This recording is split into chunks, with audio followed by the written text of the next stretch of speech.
فينيسيوس يجدد عقده مع ريال مدريد. تقرير يربط ريال مدريد بروبرتو فيرمينو. غوارديول يرد على اهتمام الملكي.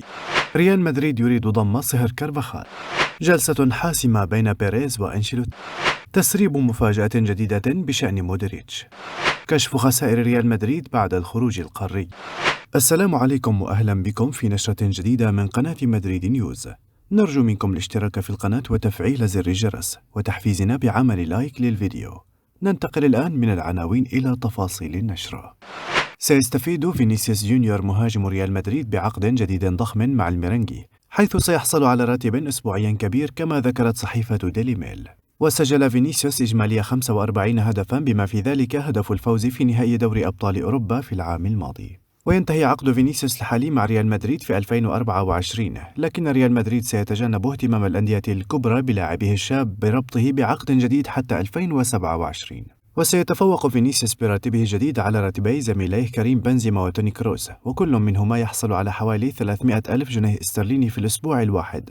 ومن المرجح أن يزيد أجر فينيسيوس الأسبوعي الحالي بما لا يقل عن 100 ألف استرليني. ووفقا للصحيفة يريد ريال مدريد أن يجعل تجديد عقده واحدا من 3 عروض رائعة للاعبين هذا الصيف، والاثنان الآخران سيكونان وصول جود بيلينغهام بمجرد اتفاق ريال مدريد على الشروط مع دورتموند، والتعاقد مع مهاجم للتنافس مع كريم بنزيما الذي كان مخيبا للآمال للغاية في مباراتي الذهاب والإياب ضد مانشستر سيتي.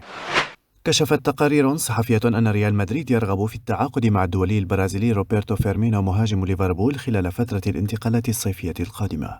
وسيغادر روبرتو فيرمينو ليفربول في الصيف المقبل بعد 8 سنوات بقميص الريدز منذ انضمامه من هوفنهايم. وأكدت صحيفة ليفربول إيكو بأن البرازيلي لديه العديد من العروض في أوروبا، أبرزها الآن ريال مدريد الإسباني الذي يريد تأمين توقيعه في الصيف بدون مقابل في صفقة انتقال حر. ويرى ريال مدريد بأن التعاقد مع فيرمينو سيجعل هنالك فرصة لإراحة بنزيما، وهو ما يسعى له المدرب كارلو أنشيلوتي من أجل المداورة بين اللاعبين في الهجوم. ونقطة الخلاف التي قد تنشأ في المفاوضات هي مطالبة وكلاء فيرمينو بعقد لمدة 2 أو 3 أعوام، وهو ما لن يكون مناسبا مع سياسة ريال مدريد. علق الكرواتي جوزكو غوارديول مدافع لايبزيغ على أنباء ارتباطه بالانتقال لصفوف ريال مدريد خلال سوق الانتقالات الصيفية القادمة. وقال غوارديول خلال تصريحات نقلها فابريزيو رومانو خبير انتقالات اللاعبين والمدربين في أوروبا: ليس هنالك حاجة لقول الكثير من الكلمات على مثل هذا النادي الكبير. وأضاف مدافع لايبزيغ صاحب 21 عاما: سيكون هنالك حديث دائما، لكن لدي عقد مع لايبزيغ حتى عام 2027. وأشار رومانو إلى أن ريال مدريد ليس المهتم الوحيد بضم غوارديول، حيث يأتي الكرواتي على رأس أولويات بيب غوارديولا المدير الفني لمانشستر سيتي. وبات المدافع الكرواتي هدفا للعديد من عمالقة أوروبا، خاصة بعد المستوى الذي ظهر به مع منتخب بلاده في مونديال قطر وتحقيق المركز الثالث. انضم غوارديول إلى لايبزيغ في 2020 من دينامو زغراب بمقابل 14 مليون استرليني، ويحتوي عقده على شرط جزائي تبلغ قيمته 98 مليون جنيه استرليني ابتداء من عام 2024. يبحث مسؤول ريال مدريد عن صفقة هجومية لتعزيز صفوف الفريق في ظل تقدم كريم بنزيما في العمر وتراجع مستواه خلال الموسم الحالي. وذكرت صحيفة موندو ديبورتيفو الإسبانية بأن إدارة الملكي باتت مطالبة بضم مهاجم جديد ينافس بنزيما الذي يبقى وحيدا في الأمام بعد الاستغناء عن ماريانو دياز بنهاية الموسم الحالي. ورشحت الصحيفة 5 أسماء لتعزيز الهجوم المدريدي، ويخص الأمر هاري كين ودوسان فلاهوفيتش وغونزالو راموس وجوليان ألفاريز وأخيرا غوسيلو ماتيو. وتبلغ القيمة السوقية لهاري كين نجم توتنهام 80 مليون يورو، أما فلاهوفيتش مهاجم يوفنتوس يتسم بقدرات تهديفية مميزة وقدما يسرى قوية، وتبلغ قيمته السوقية 75 مليون يورو. ويبلغ غونزالو راموس مهاجم بنفيكا من العمر 21 عاما وتصل قيمته السوقية إلى 40 مليون يورو، وتألق في مونديال 2022. وذكرت الصحيفة أن ريال مدريد بإمكانه استقطاب الأرجنتيني جوليان ألفاريز مهاجم مانشستر سيتي. ونوهت إلى أن السيتي لا ينوي الاستغناء عن ألفاريز، لكن تألق زميله هالاند يعطل انطلاقة وتطور مستوى المهاجم الأرجنتيني. وبخلاف الأسماء المرشحة من الخارج، برز أيضا اسم ألفارو رودريغيز الذي سجل هدف التعادل في الديربي أمام أتلتيكو مدريد. كشف برنامج ريليفو بأن ريال مدريد مهتم بالتعاقد مع صهر مدافعه داني كارفاخال، وبحسب البرنامج فإن خوسيلو مهاجم إسبانيول على رادار ريال مدريد بهدف تعزيز الخط الهجومي للفريق. ويبلغ خوسيلو من العمر 33 عاما، ويريد ريال مدريد التعاقد معه لتعويض المهاجم الفرنسي كريم بنزيما، حيث طلب المدرب كارلو أنشيلوتي التعاقد مع مهاجم. وسجل خوسيلو 15 هدفا في الموسم الحالي مع إسبانيول، ويحتل المركز الثالث في جدول ترتيب الدوري الإسباني. وذكر ريليفو بأن خوسيلو الصهر كارفاخال ضمن خيارات ريال مدريد، لأن المهاجم ماريانو دياز سيغادر الفريق هذا الصيف. اللاعب من خريجي مدرسة ريال مدريد، ويمتلك علاقات في غرفة تبديل ملابس ريال مدريد. وسجل خوسيلو 16 هدفا وصنع 2 في 35 مباراة مع إسبانيول هذا الموسم في مختلف المسابقات. وبحسب موقع ترانسفير ماركت، فإن خوسيلو سجل 36 هدفا في 113 مباراة مع ديبورتيفو ألافيس، و40 هدفا في 73 مباراة مع كاستيا، و7 أهداف في 52 مباراة مع نيوكاسل، و14 هدفا في 33 مباراة مع اينتراخت فرانكفورت، و10 أهداف في 32 مباراة مع هانوفر. تعهد الثنائي البرازيلي فينيسيوس جونيور ورودريغو غويس بنفض الغبار عن ريال مدريد والعودة بقوة في الموسم المقبل لإسعاد جماهير الملكي من جديد.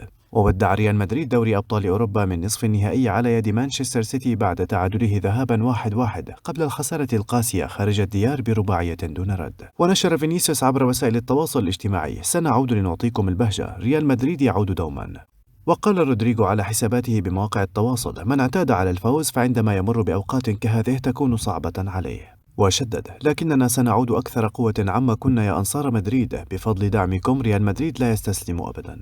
وكتب أنطونيو روديغير مدافع الميرينجي: ليلة صعبة على الجميع، لكننا سنعود أكثر قوة، عليك أن تؤمن بهذا دوما. أما توني كروس نجم وسط ريال مدريد كتب: ريال مدريد سيعود. كشفت صحيفة سبورت عن خسائر ريال مدريد بعد الخسارة 4-0 أمام مانشستر سيتي والخروج من نصف نهائي دوري أبطال أوروبا. وبحسب الصحيفة يتم منح كل فريق 2.8 مليون يورو على كل فوز، مقابل 930 ألف يورو على التعادل.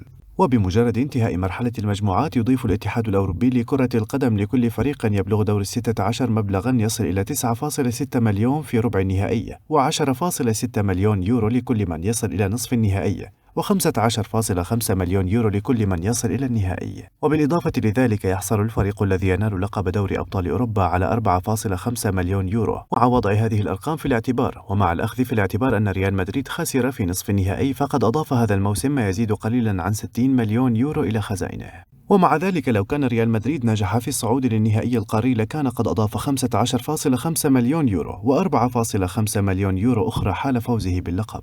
وبهذا يكون ريال مدريد قد خسر 20 مليون يورو بخروجه من نصف نهائي دوري أبطال أوروبا. يعقد فلورنتينو بيريز رئيس ريال مدريد جلسة مرتقبة مع المدرب الإيطالي كارلو أنشيلوتي لحسم بعض الأمور المهمة. وودع ريال مدريد دوري أبطال أوروبا من نصف النهائي على يد مانشستر سيتي بعد تعادله ذهابا 1-1 قبل الخسارة القاسية خارج الديار 4-0. وبحسب صحيفة آس فإن بيريز سيعقد جلسة مع أنشيلوتي من أجل التخطيط للموسم الجديد ومعرفة مخاوف المدرب قبل انطلاق الموسم المقبل. وأضافت الصحيفة أن هنالك ثقة داخل ريال مدريد حول استمرار أنشيلوتي مع الفريق الملكي على الأقل حتى نهاية عقده الحالي. وينتهي عقد كارلو أنشيلوتي مع ريال مدريد في صيف 2024 وسط تقارير تربطه بتدريب منتخب البرازيل. وأشار التقرير إلى أن تقييم موقف ريال مدريد هذا الموسم كان رائعا في كأس الملك ومقبولا في دوري الأبطال وسيئا في الدوري الإسباني. وأفادت الصحيفة بأن إدارة ريال مدريد ستبدأ في حسم ملف الصفقات وتحديد أسماء الراحلين عن الفريق خلال الأسابيع القادمة.